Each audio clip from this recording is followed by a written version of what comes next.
Do you know this turtle? Because if you do, you were probably in high school around the mid-2010s, looking for fun apps to download onto your iPhone or iPod Touch or fancy new Android. And amid the fart buttons and doodle jump clones, you found a simple app with a simple title. Funny Pics. You like funny pictures, you're a bit of a meme lord, so you download it. If this was you, you might remember this app as being pretty basic. You get to see funny pictures, updated several times a day, and if you bought the pro version for $5, you could leave little comments down below. Funny Pics was an app created by the California-based company StuckPixel in 2009, a small company that produced several image-based apps that same year, most following the same general format. A central app that loaded a page of 4 images with several categories for searching and a next and previous page button near the bottom. These apps were available on the Apple Store and in 2011, the Amazon Store for Kindle. This was early into smartphone culture, so user experience wasn't something that was quite hammered out yet.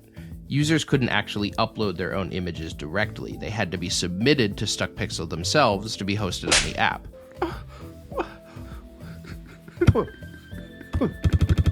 All of the image-based apps that StuckPixel made functioned this way at the time. The apps that StuckPixel made were generally nothing special. Cute animal pictures, wallpapers, epic fail memes, all very early 2010s stuff, trying to take advantage of the trends of the era. So, why the heck do I care about Funny Pics specifically? Some random meme app from 2009 released to the burgeoning teenage smartphone culture. Well, to be honest, it wasn't really the app that made the app special. It was that inside this unseeming app was a surprisingly lively community full of generally welcoming people and in-jokes. A community that I was a part of during my high school years. I remembered Funny Pics somewhat out of nowhere a while ago, and just wanted to see if it was somehow still around. And as of recording this, it's not. However, when I first began brainstorming this video late last year, it was. Kind of. The app was on the Android store page, but nothing actually loaded, so I couldn't log in. It was just an empty page once you booted it up. So, Funny Pics. What happened? Well, to start, I think I have to go back in time a little. To me, in 2010, a strapping young bee in high school downloading apps on his very first smart device, an iPod Touch 3rd generation. Now, I did not go to school in Japan like these backgrounds might suggest. These were simply 3D models that happened to be free that I used as a line art base, and anyway, in between classes while I was blasting Papa Roach through my wired earbuds, dodging other kids while they ran through the hall screaming, I'd boot up Funny Pics to be greeted with the latest funny internet pictures, because we didn't call them memes yet at the time. Memes back then were specifically this. If it didn't have an impact font or a black border, it wasn't a meme. Most of the images on the app looked something like this at the time.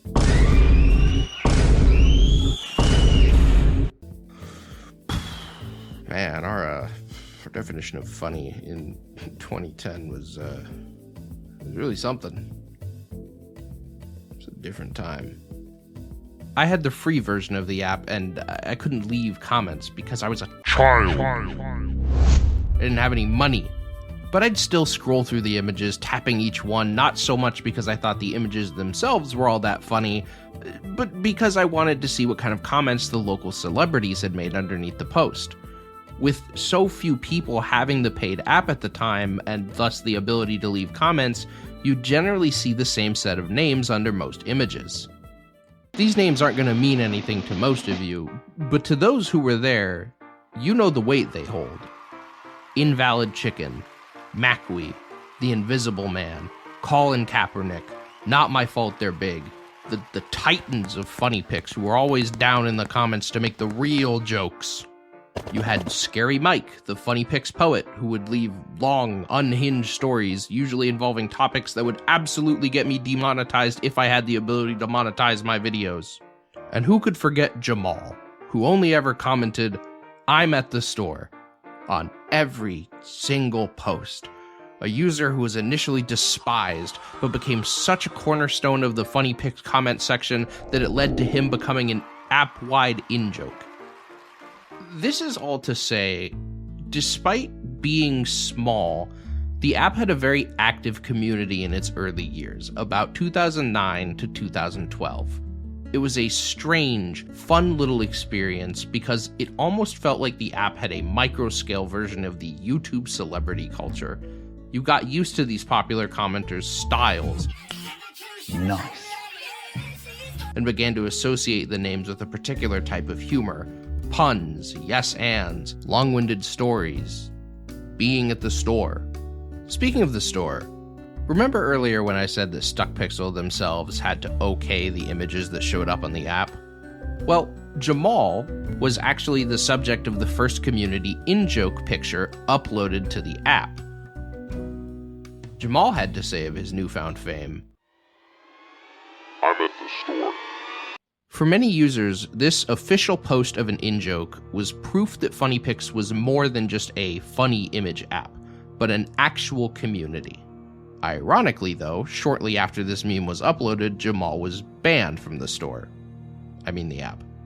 While Jamal never returned, he had cemented such a legacy within the community that by 2013, after founding members like Invalid Chicken and MacMe had long left, another user under the name Jamal started to comment, "I'm at the store," on older posts, as if trying to replace those that had been removed. This left users confused as to whether Jamal had finally returned from the store, or if this was an imposter. Eventually, it was discovered that this new Jamal was, in fact, a fake. In the background of all this commotion, there was an ongoing search for upload number 1, an attempt by numerous users to scroll back through the app. There was no sort by date function, only popular, random, and recent, and find the earliest picture uploaded. While the very earliest images had all been corrupted, upload 34 was untouched. Upload 34 being this. Into 2013, the Funny Pics community was still a growing, lively place, despite being somewhat of a ragtag group of random users whose sole commonality was having the same app on their phone. Admittedly, 2013 is around the time I stopped using the app after I learned about the existence of Reddit and r/Rage comics. I was really into Rage comics. I loved Rage comic. it so bad. But through reading comments on Reddit posts nostalgic for the Funny Pics community, reviews of the app on the Android store page, and the Funny Pics wiki that I happened to stumble across, I was able to catalog several other notable events within the community's history. One notable thing that the comments on the app page from around this period seem to note is frequent crashes and issues logging into the app, the beginning of many troubles on that end. Also, I'm not actually sure where to insert this tidbit, but it feels important to mention. The Funny Pics community hated the website iFunny. They basically saw that app as their, rival, and would mass downvote any picture that had an iFunny logo. The comments page would just be filled with What the is this shit? What the is this? iFunny? Kill yourself. I want you to be dead. It was impressive levels of hating. 2014 marked a year of important updates for Funny Pics. They rolled out version 3.0 on iOS, which included emojis, profiles for users, activity feed, and around that same time, StuckPixel began to allow users to upload images themselves rather than having to go through the moderation. The app also began using an upvote-downvote system rather than a 5-star rating, which I recall being a pretty common shift around that time. Let's see, 2014. A user known as the Riddler did a playful killing off the community sort of thing in the comments for a few months. Some of the founding members returned to massive applause.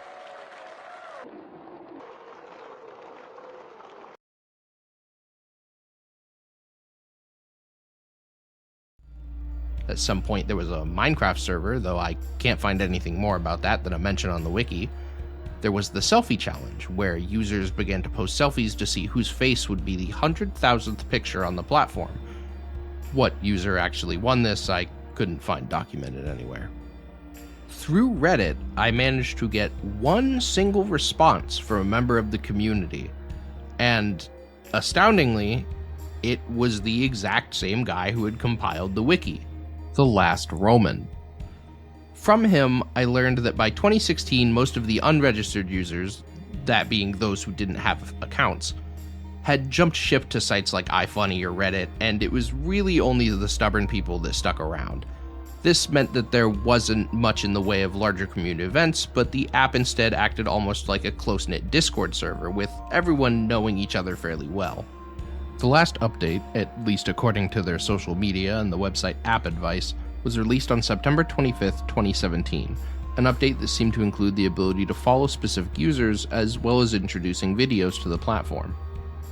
There were a few other events that are mentioned within the wiki, such as the Spoonazance in 2010 to 2013, which I feel like I should remember, but I don't.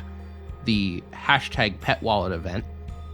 I can't actually find any further information on these particular events, so if you were part of the community and remember these, feel free to help shed some light on them down in the comments. And unfortunately, that's pretty much where the history that I can find ends. Aside from one very important thing. That important thing being today's sponsor, The Door. The answer to all your questions, because a quick walk through the door will reveal any solution to any answer.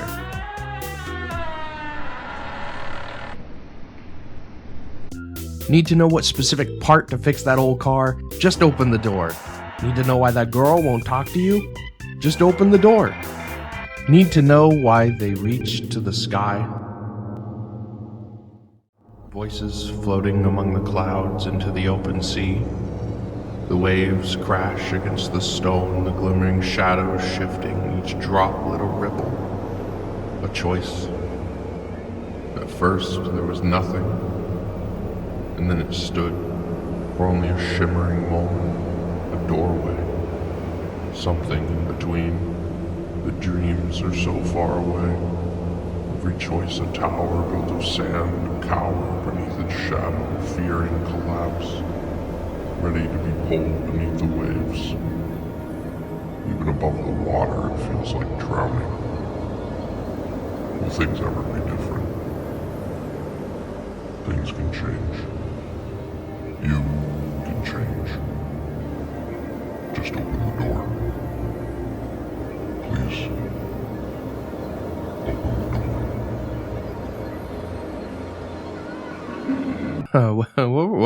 What were you talking about again? Right, Funny Pics. Delving deep into the comments on the Android store page tells a story.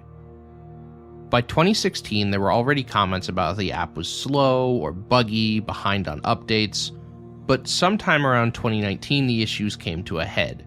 Crashing, logging people out.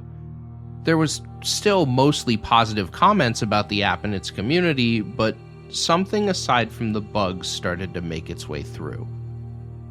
Throughout 2020, it seems there was a rise of political, generally right-wing memes, leading to many people within the community leaving, stating a growing toxicity and a feeling that StuckPixel had since got up and left, leaving solely the community members to manage and vote on uploads to produce content for the app. Throughout the next few years, the toxic culture seems to have continued to spread, as claims of what happened to the app and this place used to be nice but now it's hateful, and similar comments make more and more frequent appearances within the Android store page. Now, whether this toxicity was genuine or simply the result of the community holding on to edgy 2010s humor while the wider internet had begun to move away from such things, I can't say for sure. But either way, it pushed people away. Several users noted at this point around early 2021 that StuckPixel had gone under, and this was the only app by the company that was still alive for one reason or another. By June of that same year, people started commenting that the app would open, but the images simply wouldn't load. or that they couldn't comment and like posts because their status was set to inactive. Stuck Pixel themselves haven't made any posts regarding their closing, their last statements on any platform at all being from 2019 on Facebook, and only being ads for other websites or products. By December of 2022, the app just didn't function at all, and even those who tried reaching out to the developers waited months upon months for a response and got nothing. For a while, the review page lay as a memorial to a lost community, filled with comments of remorse at the loss of a place they spent many a high school break period, remorse for a community that was left to rot, talking about what the app meant to them, how it felt like seeing an old friend fall apart and fade away. As of writing this, the app's just gone, removed entirely from App Store pages. Well, aside from the Kindle. For some reason, that one is still there, but surprise, it doesn't work. So, again, I feel like it's important to pose the question, why Funny Pics? Why make this video about an obscure, dead app that so few people probably remember? And to be honest, it's just because it meant something to me. It was a centerpiece in a chapter of my life that I remember fondly, and with the app recently being pulled from the stores entirely, even the heartfelt reviews of previous users lamenting the loss of a community they once called home, now wiped from the face of the internet, I wanted to make something that said, hey, I remember that, and share what I could of its existence with others before its memory was lost forever. I think one of the most fascinating things to me about this is, why did Stuck Pixel keep Funny Pics around for so long? It was such a relic of its era of the early 2010s in its humor, and all their other apps faded away some years after they stopped being relevant. But Funny Pics stuck around until 2022. And I think that speaks to the power of community. Realistically, the app was nothing more than a trend-chasing image repository like hundreds of others released at the time. But because of the simple feature to make a username and leave comments, it became a gathering place, a hub where people, probably mostly kids in high school like I was at the time, felt comfort in just sharing stupid jokes with one another. And that community grew together, gave the app its identity, an identity that faded with time, sure, but still lives on in the memories of hundreds of its previous users. None of the other apps that Stuck Pixel created, at least according to the Amazon app pages that are surprisingly still up, seem to have fostered any sort of community. In fact, it's actually used as a selling point specifically on the Funny Pics app, with a quote saying, "Great community," as one of the app's features. I actually spent a day browsing through Stuck Pixel's socials, connecting them to a parent company called Funnyism, looking into sites like Crunchbase to see if I couldn't figure out what specifically happened to them, and all I have is still simply that they shut their doors sometime between 2019 and 2022. I like to think they cared enough about the community that had grown inside of this little app to try and keep it alive for as long as they could, up until whatever it was that finally broke things for good. Did they simply run out of funding to continue supporting the servers? Did they no longer feel a connection to a growingly toxic community? Or did they simply not care and leave it all to rot? I don't think we'll ever find out. I had a kind of lost media vibe in mind while I was working on this video, but I don't know if a community becomes lost so much as it fades away. I wanted to at least try and record the memory of this app and the community it had, even if it fell apart in the end. Because, like with lost media, I think it's important to remember the communities and cultures of yesteryear in our ever-changing world. The good and the bad. And to not let their identities fade into nothingness. I don't really know how to end this video, so here's a meme from 2010.